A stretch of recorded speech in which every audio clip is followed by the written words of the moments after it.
Welcome to Willamette University and congratulations on being admitted. You should know that this campus has cultivated a strong socially progressive student culture with very high expectations of wokeness. So if you're concerned about being popular and well received on this campus, it is imperative that you define yourself as woke. After all, the worst thing that can happen to you as a white student is to be labeled a racist. To avoid this unpleasant situation, in this episode of Willamette 101, we're going to cover just what exactly woke points are and how you can earn them too. So what are woke points? Woke points are a form of social applause given to individuals who demonstrate knowledge regarding social justice issues, specifically around race and gender. And the best part about woke points is that they're easy to earn and require minimal real effort and reflection on your part. Just learn to say a few things, get comfortable dropping some buzzwords, put stickers on your laptop, act like you care, and boom, you've got an easy formula for looking woke. Here are some easy first steps you can take today to earn your first tally of woke points. Step 1. Integrate words like racism, oppression, colonialism, heteronormativity, and intersectionality into your vocabulary. It makes you sound smarter and more woke. Step 2. Hate on other white people. Disassociate yourself from problematic racist whites and judge them harshly. You gotta call out other whites before they can get you first. Step 3. Start calling everything problematic and not in agreement when you hear someone else do this too. Step 4. Frequently announce your love for ethnic foods. Step 5. Get drunk at a party and find a student of color to randomly ask them about how hard it is to be a person of color at a predominantly white institution. Try your best to empathize. Step 6. To show that you understand that you have white privilege, talk about the privileges you get because you're white. And do this all the time to signal to people how much you get it. Step 7. And apologize for your white privilege to all the POC you meet. Always express your white guilt. Step 8. Be sure to talk about how you visited a foreign country or read a book or watched a documentary or took a class and how it led to a profound moment that opened your eyes to the existence of racism. And now you empathize with people of color because you get it and you understand. Step 9. Like and share supportive posts on Facebook. You don't have to read the whole articles or anything, you just have to like and share them. And finally, Step 10. The best way you can earn yourself some woke points is to talk about POC issues in class, a public space perfect for garnering attention. Yo, hold the fuck up. I ain't gonna give you no woke points for that. That's some racist shit. Well, it doesn't matter what students of color think. Woke points only come from the approval of other white students. See how woke I'm being? Yo, this is fucked, y'all. You wanna know what's really going on here? Woke points are like a commodity being bargained for by white students to protect themselves from being called racist. By chasing these woke points, y'all still being racist. You're being more white than the white people you call problematic. Using buzzwords like colonialism and intersectionality without understanding them does more harm than good. Instead, use these words as entry points to engage with these topics on a deeper level and understand better your own experiences and role in relation to these buzzwords. Disassociating yourself from problematic white people and institutions does not mean you yourself are not subject to behaving in problematic ways.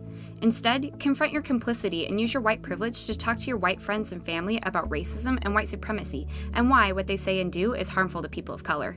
Your enjoyment of other cultures, such as with food or entertainment, should not be conflated with an understanding of those cultures and a right to appropriate them. Eating tacos doesn't make you an ally.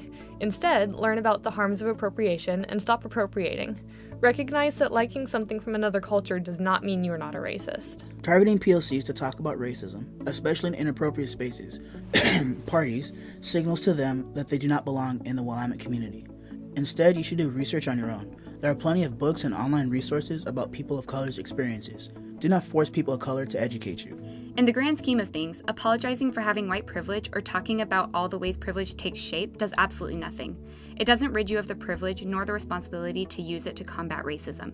Constantly discussing your privilege changes the conversation to focus on your white guilt. Instead, use your white privilege to advocate for and amplify people of color's voice. Remember, you will never understand racism like a person of color does. Understanding that racism exists does not mean that you understand the toll it takes on a person of color, nor does it mean you're actively fighting against it. People of color don't need your pity. Instead, show up to the marches or protests and help where you're needed. Put yourself in uncomfortable situations, donate to anti-racist organizations, and help them fundraise. Your actions will do more than anything pity words could ever do. Sharing or liking posts on social media and not following through with concrete actions does not help people of color. Instead, follow up your social media posts with actions and conversation. Don't block your racist uncle or ignore their comments. Engage in dialogue about racism. When at marches or protests, remember the reason you are there is to fight racism and white supremacy, not to have a picture to post on Facebook. Think about your intentions before you post things. Is your Snapchat story meant to encourage your white friends to join the protest, or is it to show them how great a person you are? Always post with anti-racist intentions. Making sure race is part of the conversation can be good. However, white students talking over students of color to explain POC issues is white-splaining. Sometimes white students talk about POC issues only to gain woke points. This often means that they're approaching the conversation from a place of pity versus empathy, trying to fit in versus truly caring, or trying to pass as woke versus really engaging in material or contributing to the conversation. Other times, they're actually coming from a place of good intentions.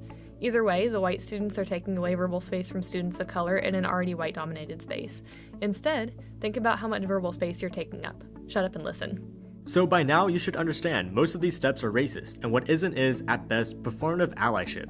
It is white complicity with racism. It is sharing posts online about racism, but never changing anything in your life or showing up to protests or marches to defend Black life. People are engaging in these behaviors with an aim to gain the approval of other white students and teachers at the detriment of students of color. Performativity does not help people of color. You need to commit to making real changes in your life, ones that are inconvenient and take you out of your comfort zone to actually fight racism and white supremacy. The best way to be truly woke is to practice self-reflection and introspection, two things we really need on this campus.